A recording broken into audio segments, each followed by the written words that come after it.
Hello again, dear class. I'm thinking, I'm, I'm, I'm thinking what it would really be like. I'm with Aristotle, Harry Stotle, and we've now seen Othello 3 times. And I'm thinking, I'm asking him, is he bored by it? And he says, no, I'm absolutely fascinated by it. I could come and see it every day for a year.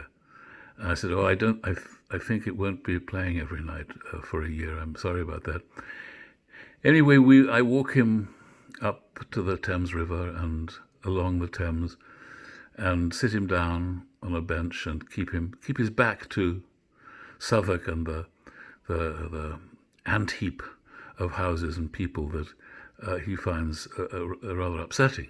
And indeed, so do I. It's not pretty, the great slum that is South London, south of the river. I sit him on the bench, and we gaze up at St Paul's Cathedral on the other side, not the great masterpiece created by Sir Christopher Wren, but the old St Paul's Cathedral, a very big, very stern building, and it prompts a discussion with Aristotle about the merits of our monotheistic religion compared to his pagan one with their many gods. He finds the idea of one god, a kind of Zeus, but a Zeus who is not a Zeus without child, without wife, without companion, without human desires, a Zeus, our God, who created the world, as his Zeus did not.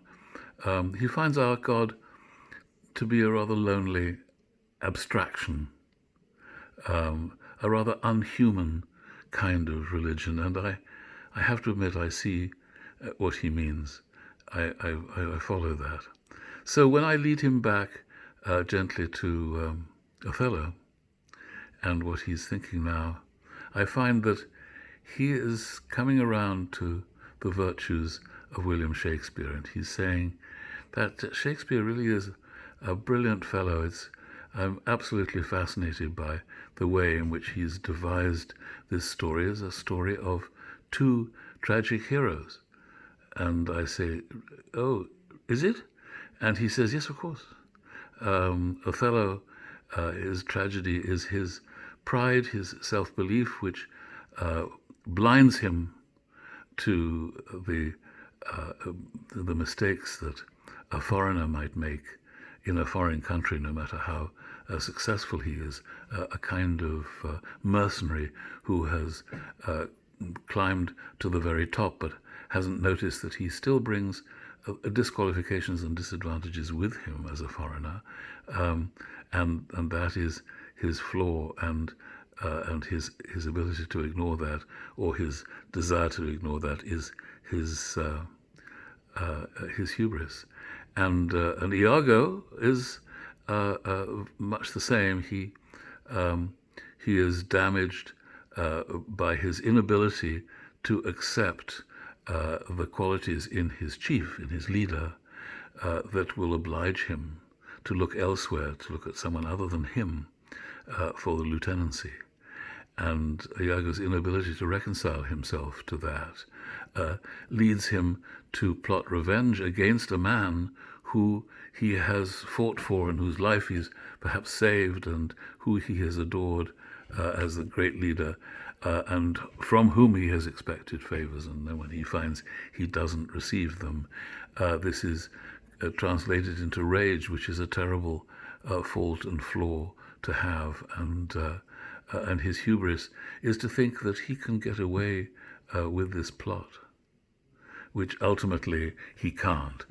Intricate as it is, the story of the handkerchief must come out, because Cassio actually knows the essential parts of it, which Cassio, reveals to the dying Othello, and then Iago is done. So Iago the plotter is the tragic hero, because the plotting is a kind of hubris, and his hamartia is, perhaps his flaw is that nothing in him can subdue the sense of inferiority that he feels sexually, erotically, as a man, towards Othello, which is fine when he's Othello's faithful follower and is rewarded for it, but the moment the rewards fall short, then that admiration for Othello in his masculinity and his sexual potency turns into poison, and everything goes wrong. So this is what this is the play as Harry Stotle explains it to me, and I'm thinking, yeah, interesting. Now, Harry, I want you to come and see a different play with me tomorrow night. It's about Scotland. It's about an ancient king of sorry, because you don't know where Scotland is. It's beyond the north wind. The Hyperboreans? No, you don't know them. Have you heard of them? Maybe. Anyway, these Hyperboreans duke it out, and somebody whose hubris is to want the throne is defeated by it, and his flaw is his blindness to the exact nature of the prophecies of the witches, rather like Oedipus. "Ha!" says Harry. "Ah! This is a play like Oedipus?" In a way. Good, let's go see it. So I'm, at this point, I'm looking forward greatly to accompanying Harry once more to the Globe Theatre. Thank you for your patience. My dear students, I hope you're surviving, and I hope you're not driven mad by being locked up. I really enjoy being locked up. I was born to be a caged animal, or possibly a monk, or possibly a rabbi. And then as the rabbi, I would be up in the attic, working on the scriptures, and wearing out my eyes, and the women would bring me food. And that's the kind of rabbi that I would be if I was the rabbi that my forebears would have wanted me to be. Even as a caged animal, I would be quite happy if it was a nice cage like the one I'm in now. I just am allowed to work and think and write and make little videos for you guys.